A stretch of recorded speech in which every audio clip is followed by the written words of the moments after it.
Hey guys, welcome back to Fire Team Base. This is Reap. I'm joined with Bees again, and we're talking Week 10 NFL Pick-Ums. Bees, how you doing tonight, man? Hey, brother. Doing pretty good, man. Had a rough showing at it last week. I'm kind of disappointed my picks didn't go my way, but I'm hoping to turn it back around this week. Just doing a quick recap for everyone if you weren't keeping score. Bees finished last week 6-7 to bring his season total up to 26-15. Reap finished 8-5 to bring his season total even with Bees at 26-15. And our guest, Knife to Meet You, finished 10-3, another second good outing for our guests to bring their total up to 30-11 for the year. Bees, 4 games back, both of us. You ready to get back on track? It's going to be a tough week to do it, but I believe we can. We've come this far, so we can't let the guests get too out ahead. But as long as they beat you, I really don't care, man. So let's get it. Yeah, it's time for me to get back in gear and, show everyone I actually know what I'm talking about here. All right, this week we're joined by Big Brown 53. Big Brown, how's it going, man? Going all right, man. Hopefully I can represent for the guests. I was going to say, Big Brown's got big shoes to fill. So, let's get started. What do you guys say? All right, man. Let's do it. All right, our first game, Thursday night, Seahawks at Cardinals. Bees, your turn. All righty. So, Seahawks at Cardinals. Another NFC West battle. I'll take the Seahawks here. They got a rebound from that tough loss at home to the Redskins. And the Cardinals really barely squeaked by the 49ers. So I'll take the Seahawks here, 27 to the Cardinals, 14. I'm going to have to agree. I think the Seahawks are going to be hurting after that loss to the Redskins last week. And I think they're just going to have much easier competition with a Cardinals team with no Carson Palmer. I'm going to take Seahawks 31, Cardinals 11. Yeah, and I agree as well. Seattle, they struggled against Washington a little bit. They made a great comeback at the end, but, fell short. So I'm going to take Seattle this week over Arizona, 31, Seattle, Arizona, 10. All right, moving on to our 1 o'clock games. We have, for starters, Saints at Bills. Ooh, Drew Brees. The Bills got embarrassed last week. I'm going to take the Saints here still. They'll roll into Buffalo if it's cold weather or not and take them out clean. 35-17. I definitely think this is an interesting matchup with the Bills having perhaps Calvin Benjamin and Charles Clay coming back, but I still think the Saints are going to win this one just with their momentum, and they seem to be playing good team ball. I think the Saints are going to win this one 24-21. I would have to disagree. New Orleans Saints is a down south team. They ain't used to the cold. So I'm going to go Buffalo with this one, especially with the Kevin Benjamin addition and the Charles Clay coming back. It'll be 24-20, a close one. All right. Bet enough weather. All right. Yeah. Our next game, Packers at Bears in an NFC North showdown.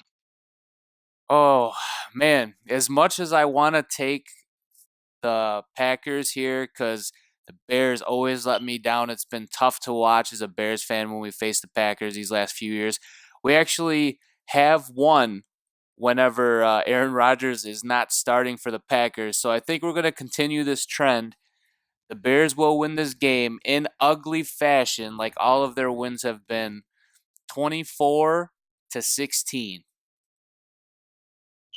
I think this one's going Bears too. I think the run game is going to eventually break the hold that the Packers' decent defense has had against the run. I think pretty much this matchup is summed up in that Humley is garbage and not going to be able to overcome that Bears defense. I think Bears win in ugly fashion, 19-16. Yeah, I jump on that bandwagon. I had to go with Bees' team, Chicago. Yeah. Due to Green Bay not having Aaron Rodgers, they're a whole total different team. So I'm gonna say Chicago wins it 17-9. Let me say something real quick. Other than the Packers, I feel like the Patriots are in the same boat without their quarterbacks, they've obviously proven that their team for the most part is trash, especially the Packers. I can't remember the last time they've won a game without Aaron Rodgers. It's been a few years, I think, ever since Matt Flynn left the team. So for all you Packer fans out there that want to talk smack about the Bears whenever we lose our quarterback, we can at least win some games. So, booyah. Now, let me stop you The right there real quick. Bears. Matt Castle used to ball, all right? Matt Castle balled out that season he had to replace Stop Tom it. Brady, okay? He had freaking Stop Randy it. All right. Moss and like 80 other freaking players on that team, though, man. Come on. And with that, we're moving into our layup of the week. Browns at Lions. Layup, huh? There is no such thing as a layup, but or in the NFL. But if I had to say something to come minutely close, it will be this game. I just don't see the Browns overcoming anything this season. The Lions are going to win big. They just came off a huge win at Green Bay. I'll take the Lions 42-10. Browns plus road game equals loss. I'm going to say Lions win this one in what turns out to be a little bit of a scare for them, but still pretty close. I think they're going to win this one 21-20. Bees, Reaper. Have y'all ever heard the term any given Sunday? Well, Once or that's not twice, the- I think. That's not the case in this one. Detroit will win it. Detroit will win it 24-6. No, hands down. I was going to say, man, woo. All right, if the last one was a layup, this one's a slam dunk. We have Steelers at Colts. Oh, well, Brissett showed some good signs at the quarterbacking position. Now there are reports coming out saying that Andrew Luck might not play anymore, that his career is just done with that shoulder. But for this game, Big Ben, he played good on the road in Detroit, and he's going to play good on the road again in Indianapolis. Steelers here, 27-15. Even though the Colts were able to take advantage of a quarterbackless Texans team, and I do mean quarterbackless. I don't know why they went with Tom Savage to begin the year, but even though they were able to take advantage of that, they're not going to be able to take advantage of the Steelers team, which might be the best in the AFC. I think the Steelers are going to win this one big, 34-15, let's say. Something weird. I'm gonna go with the team that pretty much rhymes with bees. They got the three B's on their team. They got Big Ben, Brown, and Bell. So I'm gonna roll with Pittsburgh 38-23. And the only reason I give Indiana 23 is gonna be garbage time. All right, and back to interesting football. We have Chargers at Jags. That Jaguars defense is shaping up to be one of the best in the league. I believe they're ranked the second right now. They'll continue that trend at home. A little too late for Phillip Rivers with everything going on in that AFC West, even though that division is turning out to be a little weaker than we all had hoped. It won't be enough for them in Jacksonville. I got the Jaguars here, 31-24.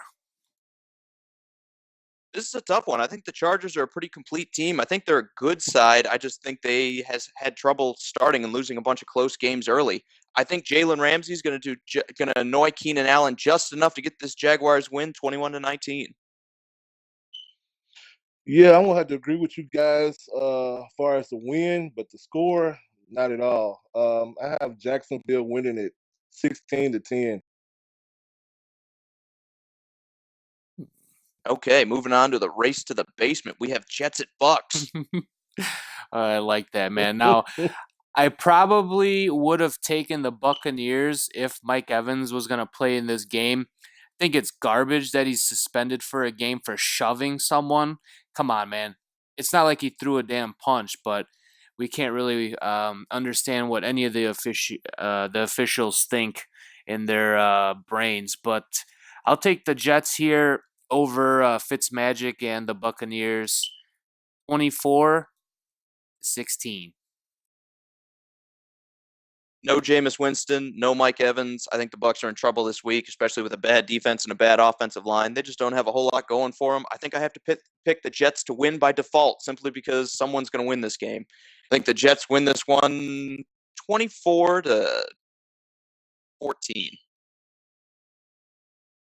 Well, I'm gonna have to go with Ryan Fitzpatrick throwing a couple of interceptions to his former team. So I'm gonna go with New York Jets 17-3. Ooh, blowout. Spectacular fashion. Yeah. Now back to an important matchup. We have Bengals at Titans. Important to Well, me anyway. I was going to say, if by important you mean the Titans staying in first place in that division.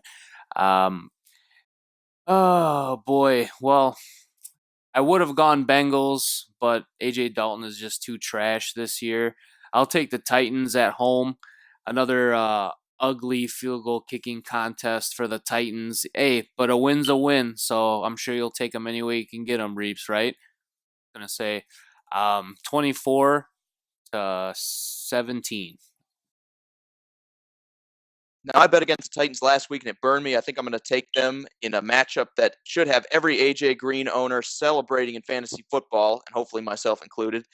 But I think the Titans are going to do just enough to win against a Bengals team that just can't quite seem to get it done this year. I think Titans win 27-26. This is a game that nobody will be watching. Except Two for me. teams that are boring. The Tennessee Titans love to play to their competition. I think they slipped this week. I think Andy Dalton and AJ Green hook up a couple of times for touchdowns. I'm going to give it to Cincinnati Bengals 24-20. All right. On to an actually good matchup again. We got Vikings at Redskins. I believe the Redskins are going to catch a case, and that is a case of a Case Keenum throwing all over that man. He's really surprised me. You've been preparing that line all week. Oh, I've been preparing it all year, baby. I've been waiting for his time to shine, and I think this is going to be the week where he busts out of that little dump-off routine of his, and I think he's going to hit it big and not rely on the run game too much. I got the Vikings here winning 21-14 against the Redskins. I also think Vikings are going to win this week. I think it's going to come down to those athletic linebackers they have, being able to shut down Chris Thompson, who appears to be the best weapon on Washington. I think Vikings win this one in a shootout that winds up being 30-28. That's a good one, Reed. It's kind of close to what I have. Josh Norman's going to probably lock down whoever he's covering. And I think, we done seen Kirk Cousins play against some of the best defenses out there, as far as the Eagles, the Seahawks. But I'm still going to give it to Minnesota 31-28. Moving on, we have our first 4 o'clock game, Texans at Rams. If you have Jared Goff on your bench, make sure he's in the lineup this week, because after last week's showing, I think he's going to tear it up even more this week. I got the Rams here, and I have them big 38-14. I think 2 weeks ago, this would have been a great matchup. Deshaun Watson versus this hot Rams team, I think, would have been an interesting game to actually watch. I don't think you can bet on Tom Savage until he shows that he's not utter garbage. So I think the Rams are going to win this one, and I think they're going to win pretty handily. I'm going to say Rams 42 to Texans 21 in garbage time. Tom Savage is a murderer of his own team.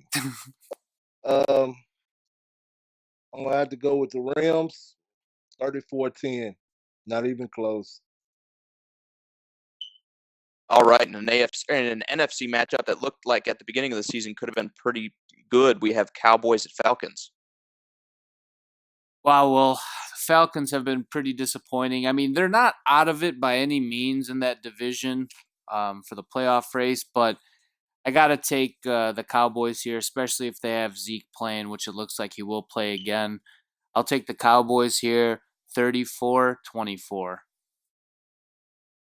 As long as Steve Sarkisian stays the offensive coordinator for Atlanta, I don't think you can take them in any kind of game that's competitive. I think the Cowboys are going to roll on a weak Atlanta defense, and their offense will be just as pathetic as it's been all season.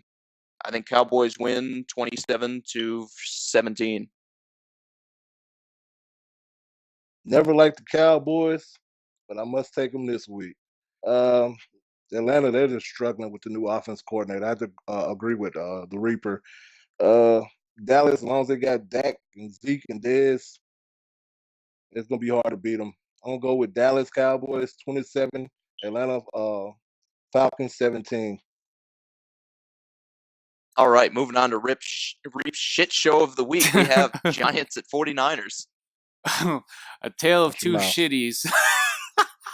I'm just playing, Brown. I know they're your team. 49ers are my other favorite team, but I gotta imagine that they gotta pull out a win here soon, because if they play the Bears, I'm worried they're gonna beat them, and I can't have that happen. So I'm gonna take the 49ers here at home against a struggling Giants team who just can't seem to really find their groove at all.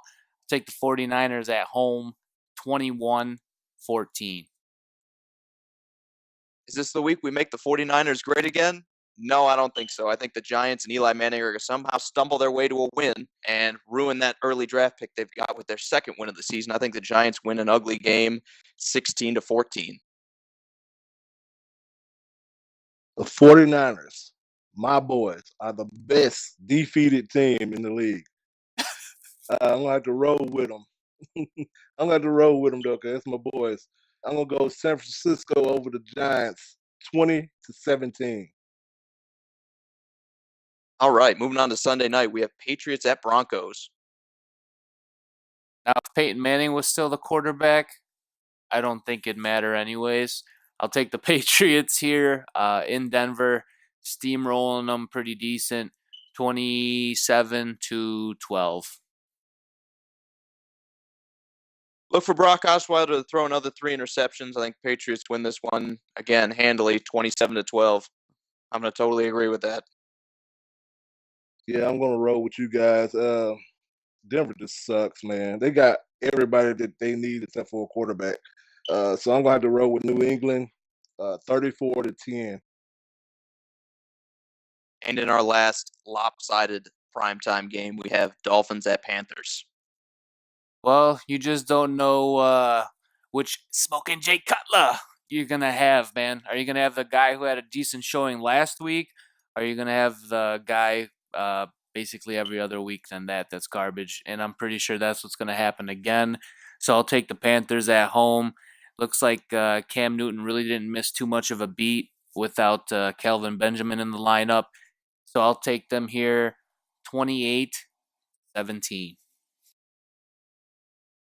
I'm not certain it matters which Jay Cutler shows up. I don't think he's going to be Cam and company here. I think the Panthers defense is going to be after him all day, and it's going to be not a fun experience for him. I think the Panthers win this one comfortably, 28-13.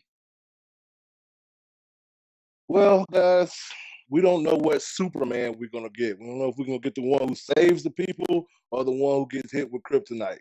So I'm gonna roll with Miami. Yeah, I'm gonna go with Jay Cutler. 17-10, Miami. All right. Ow. Hey man, I hope or I'm glad you picked them, because I think that might be one that we get back from the guest, dude. I really don't think Jay Cutler is gonna, come Just to wait. come to play. Every time we but say that, we wind up missing those games. So yeah, every time I think it'll be interesting. every time we say that, he You're ends just up jaded flicking because those Jay Cutler butts. left you guys. Hell no, man! I would have You're kicked just, him with you're a just curve still back upset in because Jay Cutler 2010. left. All right, that concludes our NFL Pick-Ums for Week 10. Once again, we want to thank Big Brown for stopping by, man. Thanks a lot for being a guest on the show. No problem. I was glad to be here, man. Thank you. Definitely. And make sure you guys hit that like and subscribe button to stay up to date with all of our tech unboxings, game reviews, and more.